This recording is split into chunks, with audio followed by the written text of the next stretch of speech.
இப்படித்தான் ஒரு அரசனுடைய அரசன் போரிலே தோற்ற உடனே இவனை சிறையில கொண்டு போய் போட்டாங்க. மகன் வளர்ந்து வருகிறான்.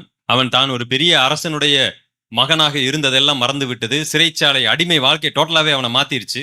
திடீரென்று ஒரு நாள் இந்த மாதிரி அரசனுடைய மகன் சிறைச்சாலையில இருக்கிறான் அப்படின்னு அந்த ராஜ மந்திரிக்கு தெரிய வருகிறது. இவர் மாறு வேடம் போட்டு அந்நிய நாட்டுக்கு போகிறார். சிறைச்சாலைக்குள்ள போய் பேசுறாரு. ஐயா, உங்களை நான் எப்படியாவது காப்பாத்தி கூட்டிட்டு போயிடுறேன். நீங்க வேற யாரும் இல்ல, அந்த நாட்டு மன்னனுடைய மகன். நீங்க திரும்பி வாங்க. இத்தனை நாள் ஆச்சு உங்களை தேடி கண்டுபிடிக்கிறதுக்கு. நீங்கள் திரும்பி வாருங்கன்னு சொன்ன உடனே அவர் உடனே கேட்டார், எனக்கு என்ன கிடைக்கும்? அதெல்லாம் நான் வர்றேங்க, எனக்கு என்ன கிடைக்கும்? இவருக்கு ஷாக் ஆயிருச்சு. என்ன கிடைக்குமா? என்ன சொல்றீங்க? சிறைச்சாலையில நான் சரியா சாப்பிடல, ரொம்ப பட்னியா இருக்கிறேன், நல்ல ட்ரெஸ் கூட இல்ல, இப்படி ஒரு வாழ்க்கை வாழ்ந்துகிட்டு இருக்கிறேன். நீங்க என்னென்னமோ சொல்றீங்க, எனக்கு ஒன்னும் புரியல. ஆனா உங்க கூட வந்தா நல்ல சோறு கிடைக்குமா, நல்ல ட்ரெஸ் கிடைக்குமா? அவர் கூப்பிடுவதனுடைய நோக்கமே வேறு. அவர் ஒரு பெரிய ராஜாவினுடைய மகன், ஒரு பெரிய இடத்திற்காக கூப்பிடுகிறார்.